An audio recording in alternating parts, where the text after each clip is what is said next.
here with head coach Jason Weides after a 3-2 win over Briar Cliff to move on to the GPAC final. Obviously, you guys got up with 2-1, and then they answered pretty quickly, but then you were able to get the penalty at the end.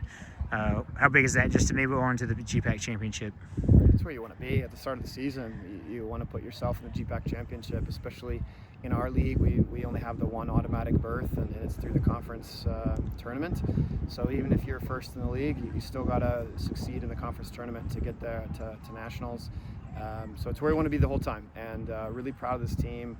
Especially you think about the start for us, it's not a strong start. We went against a really tough schedule and didn't quite stand up the way we needed to, but we learned a lot of lessons along the way, and I think really proud of this team kind of continuing to apply lessons and put them in a position to not just be in a final but to host a final.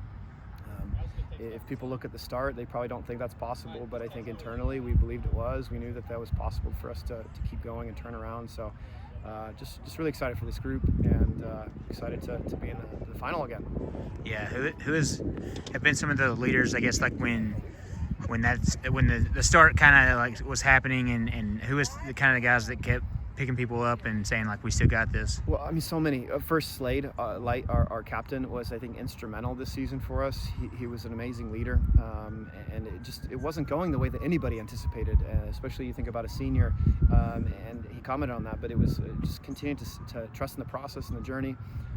We have a leadership group, and I think they were really instrumental in that. We formed that a little bit into the season, and that leadership group was amazing for us.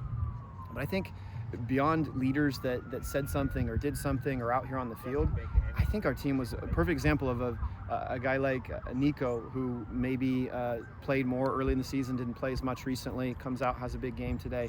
Nolan Fieldberth is battling for a position all this whole time with Inigo, and Nigo's had some really good performance recently and is in that job right now.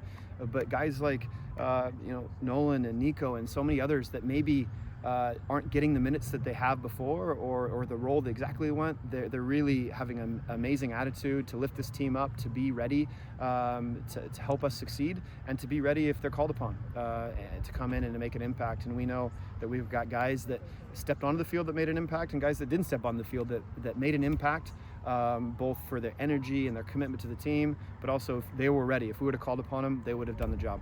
Yeah. How big is it? Obviously, you got one game left. How are you going to prepare? Well, you don't have many days. It's on Tuesday, so it'll be a quick turnaround, but we're excited just to get that opportunity, whether it's Morningside or Mount Marty. These are teams that are playing well. They're in the conference semifinal for a reason, and we'll have to be at our best. I think our prep is, at the most, it's focusing on ourselves. It's us being in the right mindset, and the message today was don't make assumptions, both about the way the first games went and the path to the final and anything else. And I think we've got to continue just not to make assumptions about how that game will look. We just got to go out and give our best.